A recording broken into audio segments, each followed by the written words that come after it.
Hello दोस्तों, welcome back to my channel. तो आज है 2 अगस्त और दिन है शनिवार का। तो चलिए शुरू करते हैं आज की खबरें। आज 2 अगस्त को राष्ट्रीय रंग पुस्तक दिवस को मनाया जाता है। इसका उद्देश्य रंग भरने की खुशी और रचनात्मकता को बढ़ावा देना है। और आज ही के दिन 2 अगस्त 1878 को पिंगली वेंकैया का जन्म हुआ था, जिन्होंने भारतीय ध्वज तिरंगे को डिज़ाइन किया था। और इराक द्वारा आज ही के दिन 1990 कुवैत पर हमला किया गया था, जिसके बाद फारस की खाड़ी में युद्ध छिड़ गया था। अमेरिका ने 1 हफ्ते के लिए स्थगित किया टैरिफ। भारत पर 7 अगस्त से लागू होंगी नई दरें। भारत ने रूस से तेल खरीदने के मामले में अमेरिका की नाराजगी के बावजूद अपनी स्थिति स्पष्ट कर दी है। विदेश मंत्रालय ने कहा है कि भारत किसी के दबाव में नहीं आएगा। मंत्रालय के अनुसार विभिन्न देशों के साथ हमारे द्विपक्षीय संबंध अपनी अपनी योग्यता पर आधारित है। इन्हें किसी तीसरे देश के चश्मे की ज़रूरत नहीं है। भारत और रूस के बीच एक स्थिर और समय की कसौटी पर खरा उतरा रिश्ता है।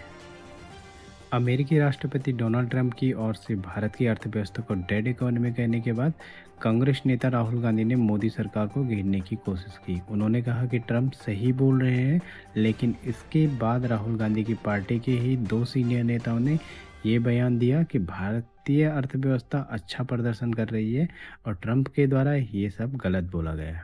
दिल्ली सीएम रेखा गुप्ता ने बताया कि लोग हमसे एक ही सवाल पूछते हैं, 70 करोड़ की लागत से बने शीश महल का अब आप क्या करोगे। और इसी के साथ उन्होंने गाजीपुर कूड़े के बारे में भी कुछ बताया। उन्होंने कहा कि अब वहाँ हर दिन 30,000 टन कूड़ा साफ किया जा रहा है, जो सिर्फ पहले 7,000 टन था। और उन्होंने कहा कि पहले कूड़े के पहाड़ की ऊंचाई 60 मीटर से घटकर अब 30 मीटर हो गई है। अब प्रदूषण को लेकर भी चिंता जताई जा रही है। अगली खबर दिल्ली से। दिल्ली के पौष इलाके हौस खास में बीती रात उस वक्त अफरा तफरी मच गई जब गश्त पर निकले एक सिपाही के साहस के चलते अंतर्राष्ट्रीय चोर गिरोह का पर्दाफाश हो गया। संदिग्ध हालत में नजर आए 3 युवकों का पीछा करते हुए सिपाही पर हमला हुआ, लेकिन सिपाही ने साहस दिखाते हुए जवाबी फायरिंग की और तीनों को धर दबोचा। उत्तर प्रदेश के मैनपुरी में भीषण सड़क हादसे में एक ही परिवार के 5 लोगों की मौत हो गई। बताया जा रहा है कि परिवार स्विफ्ट कार में आगरा से लौट रहा था, तभी बारिश में अनियंत्रित होकर डिवाइडर पार कर दूसरी ओर ट्रक से टकरा गई। हादसे में 2 महिलाएं, 2 बच्चे और एक पुरुष की मौके पर मौत हुई। एक बच्ची घायल है। बिजनौर में 40 वर्षीय व्यक्ति की बाइक फिसलकर नाले में गिरने से दर्दनाक मौत हो गई। युवक ने शराब पी रखी थी। रेस्क्यू के लिए 2 घंटे तक 2 जेसीबी मशीनों से ऑपरेशन चलाया गया। नाले से निकलने के बाद अस्पताल ले जाया गया, जहां डॉक्टरों ने उसे मृत घोषित कर दिया। और उत्तर प्रदेश में बेसिक शिक्षा विभाग द्वारा स्कूलों के मर्जर के फैसले के बाद सियासत गर्मा गई है। समाजवादी पार्टी ने इसके विरोध में जगह जगह पीडीए पाठशाला खोलना शुरू कर दिया है।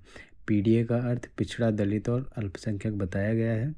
इन पाठशालाओं में बच्चों को कथित तौर पर सियासत की ABCD दिखाई जा रही है, जिसमें अखिलेश यादव, डिम्पल यादव, मुलायम सिंह यादव जैसे नाम शामिल हैं। इस पर प्रशासन ने संज्ञान लेते हुए मुकदमा दर्ज करना शुरू कर दिया है।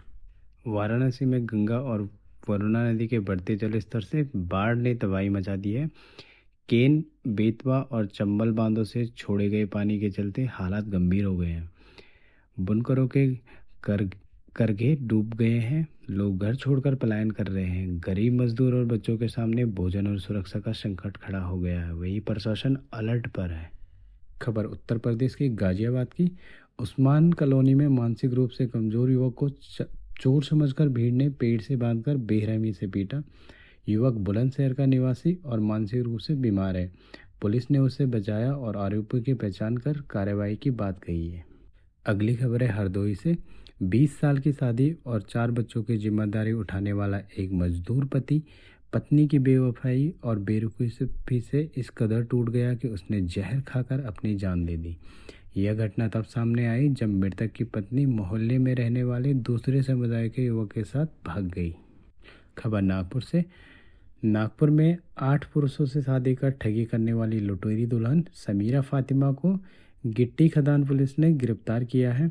वह सोशल मीडिया के जरिए विवाहित पुरुषों को फंसाकर शादी करती थी और फिर उन्हें ब्लैकमेल कर पैसे ऐंठती थी। अब तक 50 लाख की ठगी का आरोप है उनके ऊपर। खबर महाराष्ट्र से। महाराष्ट्र के ठाणे में पुलिस ने अंतर्राष्ट्रीय ड्रग तस्करों के रैकेट का भंडाफोड़ करते हुए प्रयागराज निवासी मोहम्मद मकसूद को गिरफ्तार किया है। उनके पास 3.39 करोड़ रुपए की चरस बरामद हुई है। आरोपी पर नेपाल बॉर्डर से तस्करी की आशंका है। उसे कोर्ट ने 4 अगस्त तक पुलिस हिरासत में भेजा है। पुलिस रैकेट से जुड़े अन्य लोगों की तलाश में भी जुटी हुई है। उत्तराखंड से खबर है। उत्तराखंड पंचायत चुनाव की मतगणना जारी है। 12 जिलों की 358 पंचायत सीटों में से अब तक 223 सीटों के आंकड़े जारी कर दिए गए हैं। इन नतीजों में निर्दलीय उम्मीदवारों ने सभी को चौंका दिया है। निर्दलीय प्रत्याशी 117 सीटों पर जीत दर्ज कर सबसे आगे चल रहे हैं। भारतीय जनता पार्टी 112 सीटों के साथ दूसरे स्थान पर है, जबकि कांग्रेस 94 सीटों पर है। और पाकिस्तान से ड्रोन के जरिए हथियार तस्करी का भंडाफोड़। अमृतसर में 4 गिरफ्तार, गैंगवार की थी साजिश। और बात करते हैं क्रिकेट जगत की, तो भारत ने पहली पारी में 244 रन बनाए थे और जवाब में इंग्लैंड ने 247 रन बनाए। और प्रसिद्ध कृष्णा मोहम्मद सिराज के सामने अंग्रेजों ने घुटने टेके और 247 रन पर सिमटा इंग्लैंड। जवाब में भारत ने दूसरी पारी पे 75 रन पे 2 विकेट खो दिए हैं और अभी भारत 52 रन से आगे चल रहा है। खबर बॉलीवुड जगत की, तो 30 साल का लंबा सफ़र तय कर रानी मुखर्जी ने जीता पहला नेशनल अवार्ड। बोली मेरी मेहनत रंग लाई है। और नेशनल फिल्म फेयर अवार्ड में द केरल स्टोरी को सर्वश्रेष्ठ निर्देशक और छायांकन का पुरस्कार मिला। वही सीएम विजयन ने की आलोचना।